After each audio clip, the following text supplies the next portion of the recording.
Let's go, Glenn. This Here is we the are. RANT. The RANT, we haven't got Gord at the moment, he's a bit late, so we just started without him. Well, we're a bit early, actually. We're a bit early. You've got a important... Broken tooth, so I've got to go to the dentist. Only killing me. Bit more pain in my life, Mark, but that's all right. We'll get broken teeth sometimes. I tell you what, the painful thing was just watching everything work out on Saturday. It didn't really rain at Rose Hill, so the track was nearly good. The on-paces dominated. Well-backed horses dominated. You can't have been particularly inspired by what went on. No, they were, yeah, not really. Yeah, just another meeting, but like you said, plenty of horses hard in the market won the races, didn't they?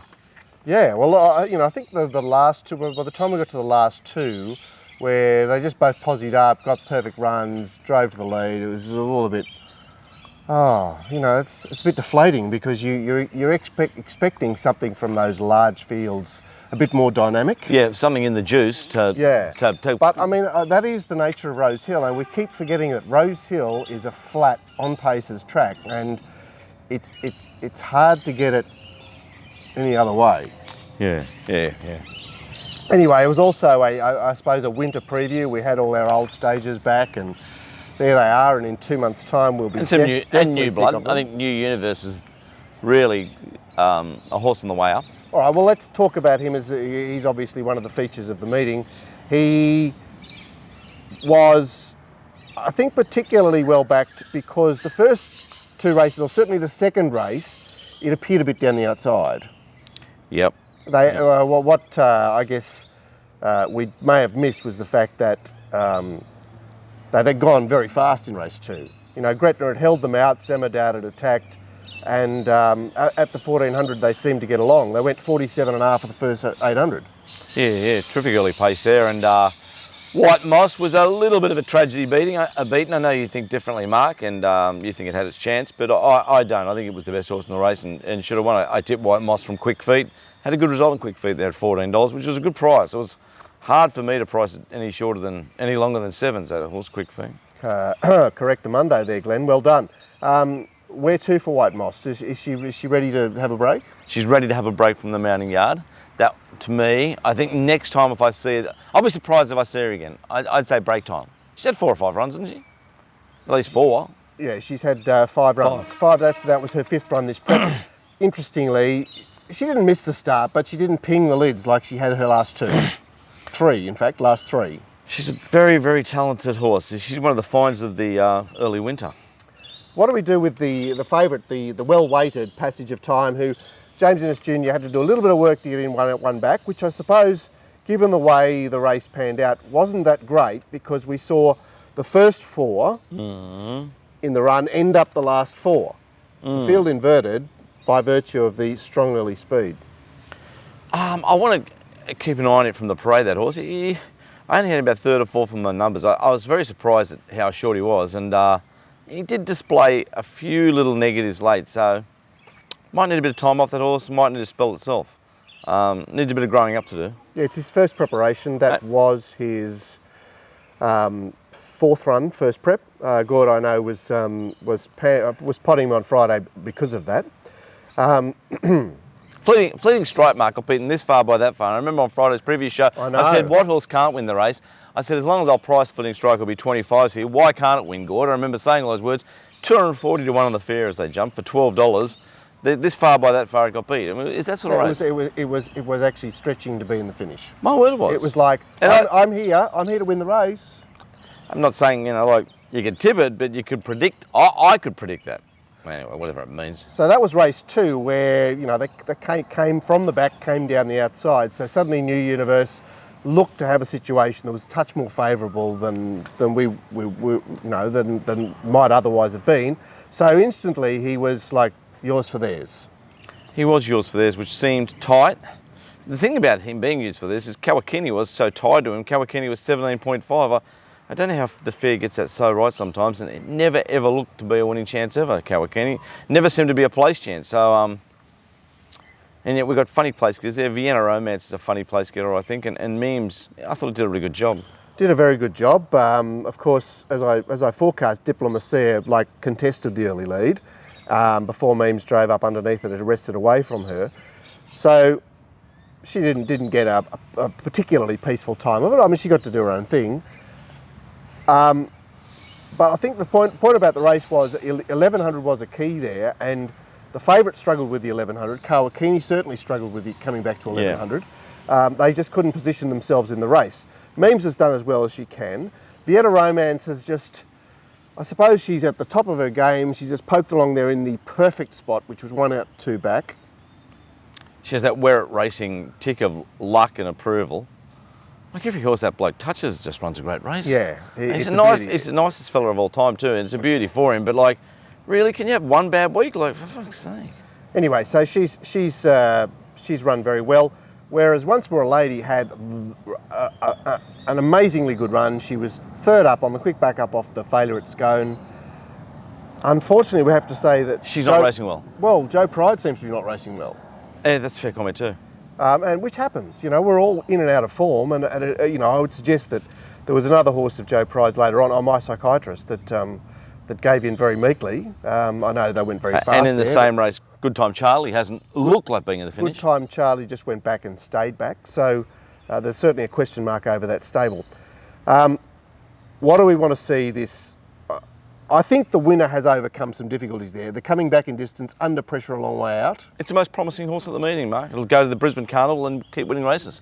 I think it'll be better placed from now on. I think it'd be better placed. I think it'd be better going into harder races, down in the weights, and being in the finish. Yep. It's a line chaser. It proved it was a line chaser on Saturday, and the fact Kawakini went so poorly and couldn't overcome to even get within lengths of it proved that New Universe is a progressive horse. So not hopeless in a Stradbroke. No. Although that's a serious race. We forget that, you know, we talk about the Doncaster in the autumn. Yep. Is the preeminent Group 1 mile. That's the big mile. And the Stradbroke is not an easy race to win. It's I would say that's our best 1400 metre Group 1. And I would say maybe they won't aim at that. But if they did, it'd be a lightweight chance. Yeah, I suppose the Queensland Guineas is more over 1400 is, you know, same course and distance is perfect. Is an easier target. Back to the first race, where once again we need to talk about the horses that have got some scope for the future. We saw a situation there where Adsum halved his price from race morning to race time. Even race day, Shane Philpick bet 480. It's SP 330. 480 to 330 on course is a massive move, because there's the early money, which might have been, you know, might be $5 to 330. They go, oh, they bet that at 9 o'clock this morning. You know, Shane ended up 480. When they were he's betting to lose 5,000 at least. That early money is to win 2, maybe. With a smile on his face to win 5,000. Also, another tick there for being on course and being set up with a computer. When he was 480, they were taking 460 on the fair. So Shane was giving away free money there. And could you see anything from the mounting yard that may have inspired this particular move? It's a lovely horse. I can't work out why it started favourite ahead of Viridine. Well, Viridian had the pox. It was Viridine. Did it have the pox, or did it get to $4 because of this money? Is it just a mathematical thing where this one's $5, now we're taking $3.30, so everything just has to go out? Is that the pox? I think there was a serious move against Viridine because the times were particularly slow in its win, and you'll find a section of the professional community, they will oppose horses that run slow times. You know, now times are not the be all and end all, but the fact is, if you see a horse short in the market off a slow time, you can bet that there will be resistance. Anyway, the race was never in doubt. Just got to quickly say there, if you like a horse and it's hard in the market or whatever, doesn't even matter, if you like a horse and Rory Hutchins is riding, you'll get a great run for your money. Gee, he rides well. He is an understated, underrated rider. And he just gets the job done. And you love the fact that he's a heavyweight rider. It means that he's going to be hungry because he's not getting many opportunities. Never going to be bad Rory. It's always good Rory or great Rory. There's no Betfairitis about him. He's 100% in every way and positions him up and does it good. Probably ruined his career now by saying that. I know I haven't helped Hippo. Anyway, Viridine was $4 with Crown Bet as they jumped. It was, it seemed an astonishing thing. Charlie Chap looked a bit unlucky, Glenn. Run the race. Race. Is that pox on the race, or the horse is getting better? Why do you say that? Because he's lightly raced and he's trained out at Hawkesbury by Van Gestel. Do you think that means it's no good? or is it just a pretty talented little horse? Well, I don't know. He started his career, he ran 100 to 1 in two city races. And then he ran in that bodgy-dodgy Warwick Farm Saturday race where David Payne first started. Maybe it is a little bit of a mock on the race. Silence mightn't be going anywhere this prep. Connoisseur gave itself up as the 1200. Yeah. And I think ipso factor is a great litmus test for everything, because ipso factor is got that Wednesday feel about it. It's going to win a race. It's 10th start. And it's wasn't given a lot of opportunity there. Collett has necked it from the gates to go back on the inside. Yeah. You know, I mean, I'd suggest ipso facto is a tradesman and should be put in the race. Charlie Chap is the run of the race. It's ridden by Jay Ford, trained by Mike Van Gestel. I suppose he's the boss's father. Is he the boss's father? I suppose he is. And I think he's related at least. Yeah. It's not a stable that jumps off the page at you to having great quality horses, but I think this is a talented horse. Okay, they're probably the three most fertile races on the day. Race 4 was the highway, a better looking highway than we thought we'd seen. That ended up fairly regulation. You know, Red Knot took it up and kept bobbing. Puzzling Wonder set outside, kept bobbing. Hey Now was poised and took the length of the straight. I tipped Dalmatia Prince in this race, Mark. It played really well, and of course, bang, they're racing.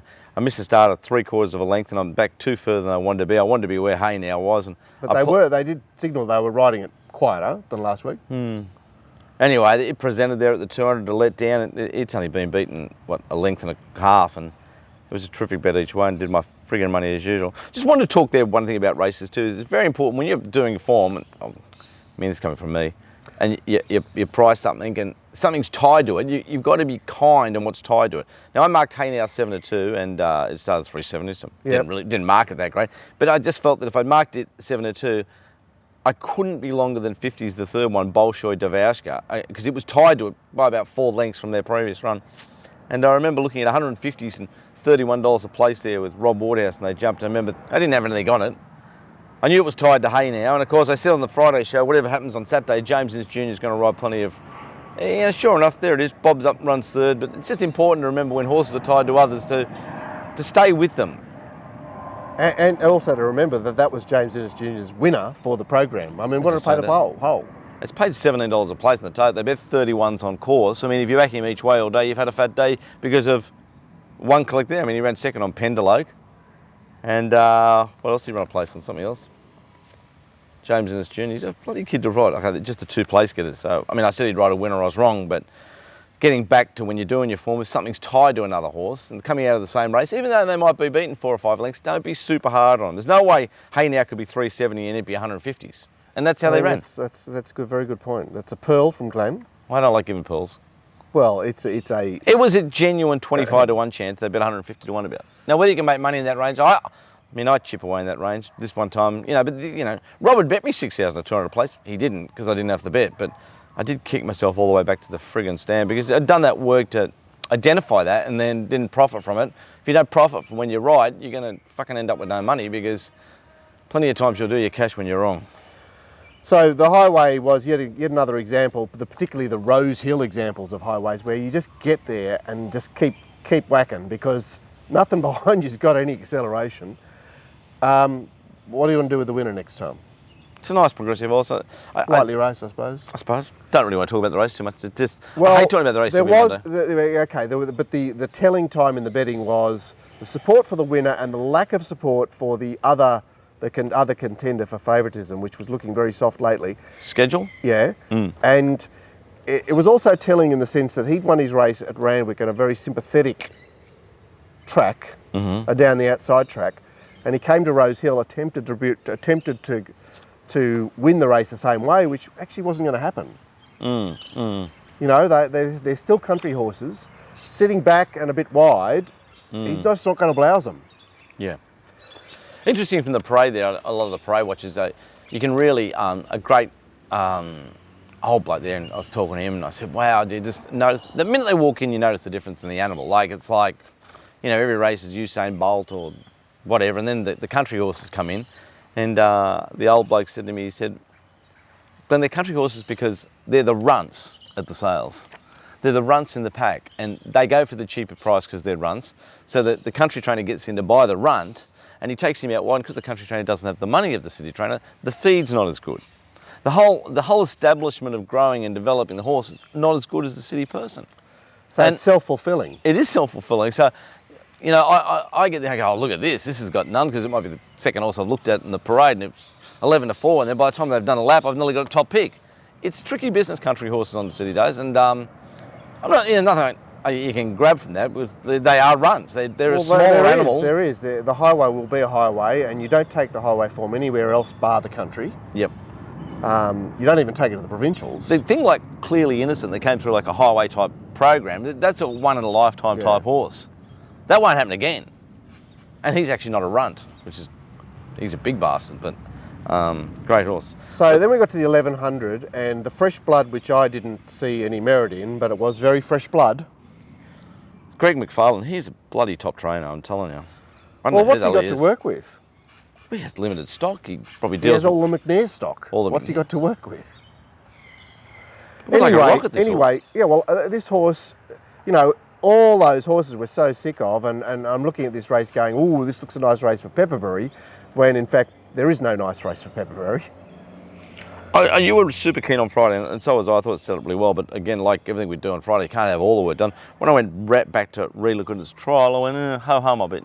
It hasn't got any talent, Pepperberry. I mean, it was just one of those situations where you see an 1100, you see the Magna Joys, clear the beach I knew had speed, and obviously LA Cheval would be having a go for the lead, and also sorry, there was something else there. I knew that Old Man Sam had It was Magna Joy, Loverboy Charlie. and LA Cheval, Mana is a and fresh, Mana. fresh push on horse. So you see pressure there, and you're looking for that tickety-boo horse from a wide draw, going to be ridden well. Unfortunately, you also need to check the box on talent. Yeah, you need to tick all boxes, especially for your betting dollar, and that's why Secret Trail was, in the end, quite well backed. It was like, well, here's the horse with talent. 750 to 480 on course, which was a big move. And look, the race wasn't that well set up for it. I mean, she sort of pushed into a handy-ish spot on the 3 wide line. Here he comes. Come on, Gordo. Come on.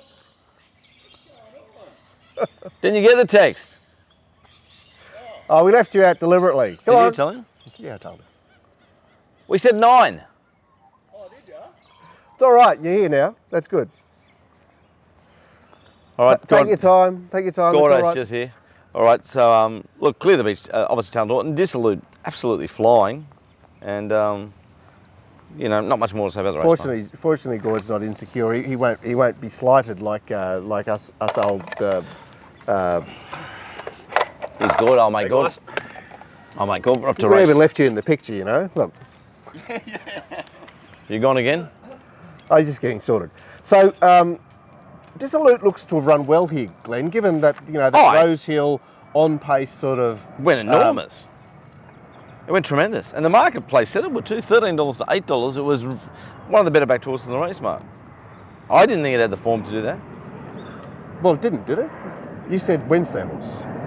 Yeah. Wednesday horse at his top, but I mean, he's actually been quite determined. And whilst I wouldn't necessarily back him at Rose Hill, Yep. I would be very inclined to back him in a race at Randwick or Warwick Farm where the setup was okay. Yeah. Because he's run very determinedly. The favourite was okay. And other than that, and obviously the winner went well. Winner went really well. Yeah. Really well. Let's get to the staying race, Marcus. Broadside. Great ride by Josh Parr. Well, a great tip by Gordo, Gordo just went, look, this is the one here. Yep. And I was $7 on course. I was worried about the fact that he hadn't had a distance run yet, but of course he had been back to the trials since Hawkesbury. I was also worried about the fact that I knew Be Like Dad would attempt to hold him out, and that my psychiatrist would be a pest. Yeah. But the point I missed in a horse with a race called Montauk, who finished off very hard and only just missed a place, was James Innes Jr. there, even though he rides really well. I was enthused by him being on it. This isn't a boy's horse. No, and you've said that before. I know, I missed the point. You know, you've been keen on him when Gunn has been on him because you go, well, Gunn is the right man for this horse.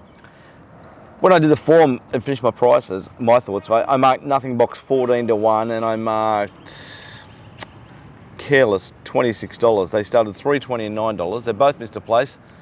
And I haven't got my right whack out of the race. I was disappointed in myself there. I thought Nothing Box was easy to expose. Look, yeah, it was your lay of the day on Friday. Well, It's it's a Wednesday horse coming off PRs. I mean, I had it fourth pick on my numbers because it paraded bloody well, but I don't know how you could possibly have backed it.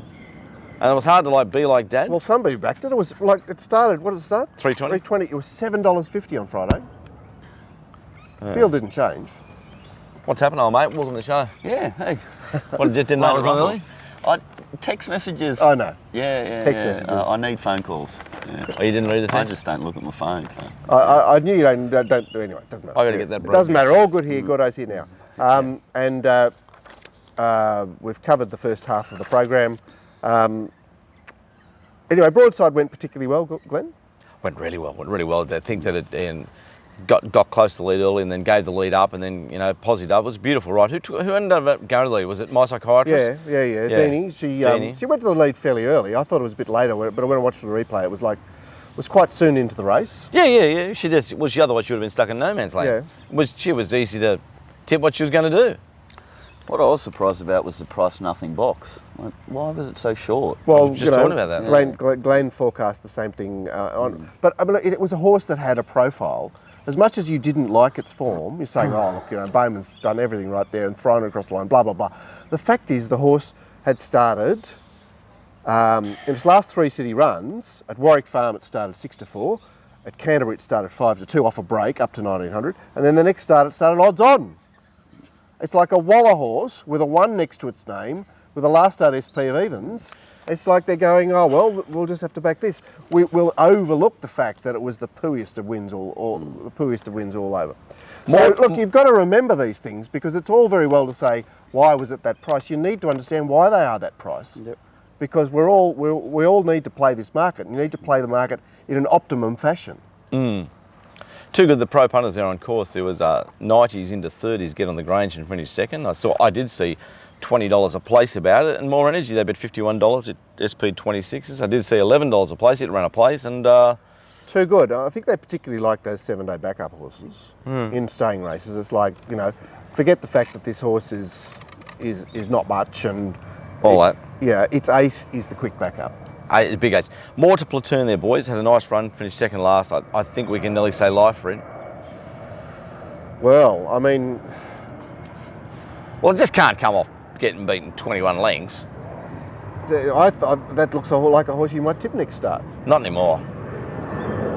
Glenn's dropped off the... well, if it comes out and wins off that type of run, we have to drag Chris into his first inquiry in 10 years, don't we? He never goes to any of them. Got the biggest one of the year in this week with one of the handling charges of one of his horses against the senior rider. I don't think he's been asked to go, and I don't know why. Why didn't Chris go to the thing? So he doesn't have to go to the Glenn Schofield inquiry? I don't think so. Have they asked him to? Well, they need to ask him to because they need to... It's his horse. Yeah. I mean, he's responsible for the instructions. It's the best. So what were the instructions then? That'd be interesting to know. I don't know what they say. Would have been linking up. This guy sits back, you'll win. Yeah. That'd be the instructions. Don't not take runs. Yes, that's what I'm thinking. When it's chance at the round the back to turn left and circumnavigate the field and win by 5 lengths, do that. Yeah. That would be my instructions. Oh, it's a funny go. Yeah, okay. Gordo, you want to back Broadside next start? Why not? Maybe. I don't think it... Look, it was impressive and it won dominantly, but it didn't really beat much, so... Okay, and there's nothing else in the race there for you? No. Careless Choice was stepping 14 to 2,000, Glenn. Did a great job, ran fourth, went terrific. But I'm tipping it just hasn't got anything. But what a bad setup it was. Oh, bad setup, yeah, I know. And this young Massara boy, I don't know him, but just seems like, he just pick out races and aim there and do this. And I suppose he does. Okay, then I kept looking at it in Invincible before the race going, wow, smashed up on the inside at Hawkesbury, that's so positive for you. And then I had a look at the subset of runs since it had won those back-to-backs. And you remember him running around in that Dylan Drojo race and just getting the perfect run and just going, you're coughing at the 200 metre mark. He's a funny horse. Anyway. He's a line chaser when he wants to be. So you go to watch the race, you watch Ty position him perfectly from that gate because you know that know what Moa's doing. Best ride of all time. Of course, there were questions asked, maybe not in the stewards' room, but certainly out in the wider community about the riding tactics on Costa Line. I noticed Snowy tweeted a bit about it. He was unhappy. He said another one for the hashtag team racing or whatever it is. But I suppose I watched it. I mean, Well, did he bore it in a mower that bad? that's old school TJ Smith, isn't it? What do you mean? Okay, I train in Costa Line. He's drawn 13. He's got a claim with a lightweight. I'm getting him ready for a more suitable race. I want him ridden forward. Get him fit. That's the TJ Smith mentality. Get them up on the speed, get them race ready. Okay. So it's not a good look. When Invincible and Leopari are in the market. It's not a good look, but the fact is that if I'm training and riding in Costa Line, that was what I would want it to do. And so will he. 3 other chances. So you're saying next start for in Costa Line, yeah? You're Next saying that's a start good or in setup? 2 starts time. But the point I'm saying is I don't see anything wrong with riding him that way. You know, if you're too scared to ride him that way because you've got 3 chances in the race, then get out of the game. Yeah, but I just don't think... They said he was going forward. I don't think he bored it up him. No. But I mean, if you see a situation where we're not expecting to see in Costa Line tactics or not, we're still not expecting to see him second in that race, sitting second in that race. Okay. Anyway, look, I'm quite happy with. Very unhappy little snowman over it. Very unhappy. Well, he gets unhappy about that sort of stuff. Okay, so the winner won well off a perfect run. Berry Delicious finally ran some sort of race. Mower went terrific. That is Mower, isn't it? I mean, Mower is what you see is what you get. He wants the flat track. He wants control. But in that situation, there's just too many runners for him. It's just not cushy enough. Not cushy enough. Careless is an overperforming Wednesday horse, isn't he? Yep. James Doyle monstered him that day to get him across the line. I thought his run the other day was okay, but the market said no. It doesn't matter that he's just going to be there. He's going to be there, and his wheels are just going to be spinning. Yeah. What I mentioned the horse that ran last there from the parade ring, I think called Take Wing, Jason Coyle. He can certainly win a race back in class and back in, back from a Saturday to a Wednesday. It can fit in Warwick Farm on a Wednesday and will win. It's parading really, really well. So I was always going to go back, always going to sit back. I watched off the tapes this morning, just looked after it, beaten 10 lengths. Take Wing. There, I'm going to say it's a moral next start. All right. So off a 16th. It is from your yard. I love it. SP of 90s. SP of 90s, 16 of 16. Jumped last, stayed last. Stayed last. Fucking moral next start. Can't do better than that, There you go. So you're already over your mortar platoons. Like you just got one race later, you're back in. No, but I thought Mortimer Platoon was up to that type of grade. And got beaten 21. Oh, I never okay. thought for a minute Take Wing was up to that sort of class. But in front of the parade ring, it jumped off the page at me. And I went, oh, look at that horse. And then I go, well, I can't get in the numbers. It's got none. But I want to inform our punters. Like, no one can ever say to me, oh, you keep things for yourself. Like, it'll win next time. Warwick Farm Wednesday, 2 or 3 weeks. Be a moral. All right, so Berry Delicious, where to for her?